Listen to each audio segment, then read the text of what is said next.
কর্মীবৃন্দ সবাইকে জানাই আমার আন্তরিক শুভেচ্ছা, প্রাণঢালা ভালোবাসা এবং সালাম। এখন আমি দীর্ঘায়িত করতে চাই না, আমি শুধু কিছু বলতে চাই।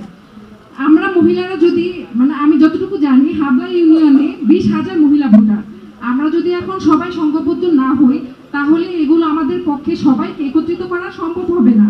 এজন্য আমি প্রথমেই সবাইকে বলতে চাচ্ছি যে কর্মী নেত্রী এরকম কোনো কিছু না, আমাদের সবাইকে একত্রিত হয়ে কাজ করতে হবে। আরেকটা বিষয় আমি স্পেশালি আমাদের আজম ভাইকে বলতে চাই, বিভিন্ন বিষয়ে বিভিন্ন সময় বিতর্ক ওঠে।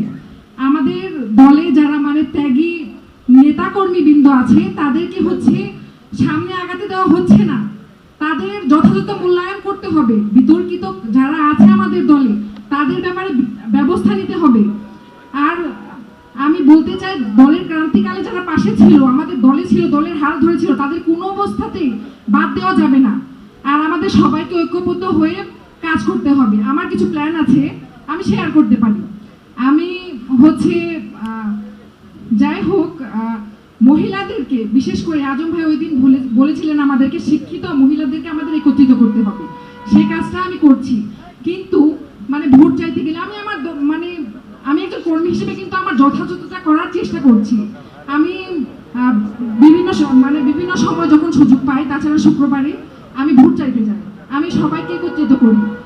আমি কিছু স্টুডেন্ট পড়াই, তাদের সঙ্গে যখন আলোচনা করি, তাদের গার্ডিয়ানদের সাথে আলোচনা করি যে আমাদেরকে আজম ভাইকে জয়যুক্ত করতেই হবে যেভাবেই হোক। বাসাইল সখীপুরের পক্ষ থেকে আমাদের প্রিয় নেতা তিনি, আর আমাদের রক্তে বিএনপি। আমার দাদা, আমার বাবা, এরকম সবাই বিএনপির সাথে যুক্ত ছিল।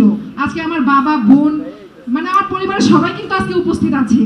তো আমি একটা আবেদন করতে চাই, যদি ভোট চাইতে আমাদের মহিলাদের তো অনেক সমস্যা, ঘর থেকে বের হতে বা বেরিয়ে এসে রাজনীতি করতে অনেক ধরনের সমস্যার সম্মুখীন হতে হয়।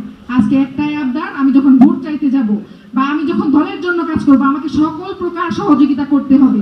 আমি মাঠে আছি, থাকবো। আমাদের মহিলা দল কিভাবে একত্রিত করতে হয়, সংঘবদ্ধ করতে হয়, কিভাবে বিতর্কে এড়িয়ে যেয়ে সামনে যেতে হয়, এ ব্যাপারে আমি সব সময় আপনাদের সাথে আছি, থাকবোই। এতটুকুই বলার ছিল। সবাইকে ধন্যবাদ। আসসালামু আলাইকুম।